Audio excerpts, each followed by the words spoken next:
Hi, April 23rd is World Book Day. If you're looking for a great book to read, why not try one of these? But, if you're not a reader, why not start? You may enjoy it as much as we do. Thanks and happy reading. I still remember the day my father took me to the cemetery of forgotten books for the first time. It was the early summer of 1945, and we walked through the streets of a Barcelona trapped beneath ashen skies as dawn poured over Rambla de Santa Monica in a wreath of liquid copper. Daniel, you mustn't tell anyone what we're about to see today, my father warned. Not even your friend Thomas. No one. Not even Mommy?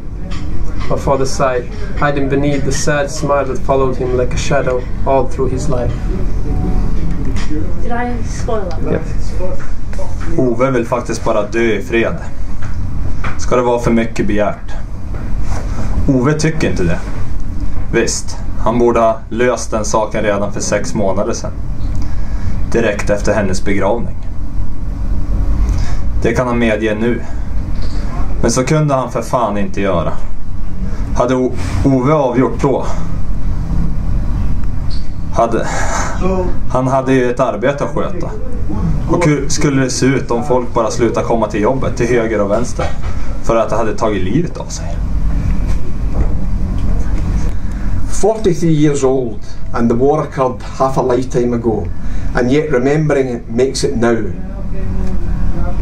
And sometimes remembering will lead to a story which makes it forever. That's what stories are for. Stories are for joining the past to the future. Stories are for those late hours in the night when you can't remember how you got from where you were to where you are. Stories are for eternity, when memory is erased, when there is nothing to remember except the story. They were abandoning him. The wounded man knew it when he looked at the boy, who looked down, then away, unwilling to hold his gaze. For days, the boy had argued with the man in the wolfskin hat. Has it really been days? The wounded man had battled his fever and pain, never certain whether conversations he heard were real or merely byproducts of the delirious wanderings in his mind. He looked up at the soaring rock formation above the clearing. A lone, twisted pine had managed somehow to grow from the sheer face of the stone. He had stared at it many times, yet it had never appeared to him as it did at that moment when its perpendicular lines seemed clearly to form a cross. He accepted for the first time that he would die there, in that clearing by the spring. I remember staring at the old man, then at my hands, and then at Canada. The shoreline was dense with brush and timber. I could see tiny red berries on the brushes. I could see a squirrel up in one of the birch trees. A big crowd looking at me from a boulder along the river. That close, 20 yards, and I could see the delicate lattice work of the leaves, the texture of the soil, the brown needles beneath the pines, the configuration of geology and human history. 20 yards. I could have done it. I could have jumped and started swimming for my life. Inside me, in my chest, I felt a terrible squeezing pressure.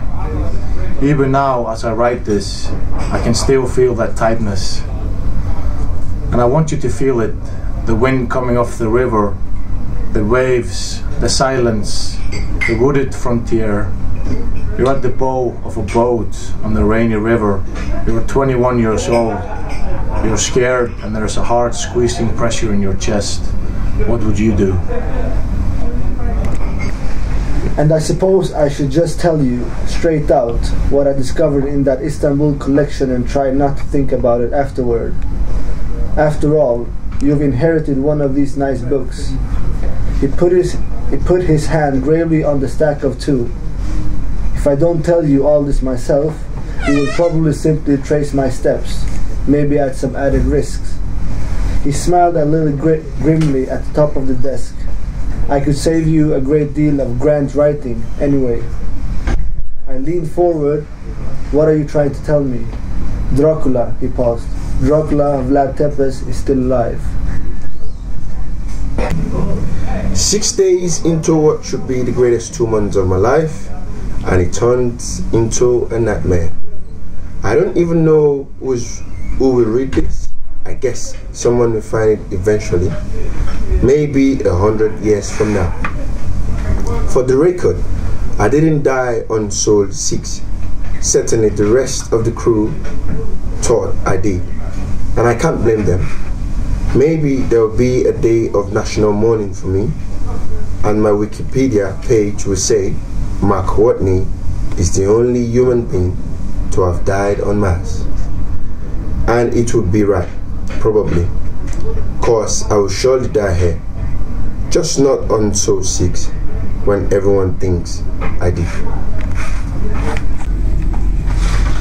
A motionless figure stood in a patch of shadow on the cobbled street. The flickering amber glow of a cigarette was reflected in his eyes. He wore dark clothes, with one hand buried in the pocket of his jacket, the other holding the cigarette that wove a web of blue smoke around his profile. He observed me silently, his face obscured by the street lighting behind him. He remained there for almost a minute, smoking nonchalantly, his eyes fixed on mine.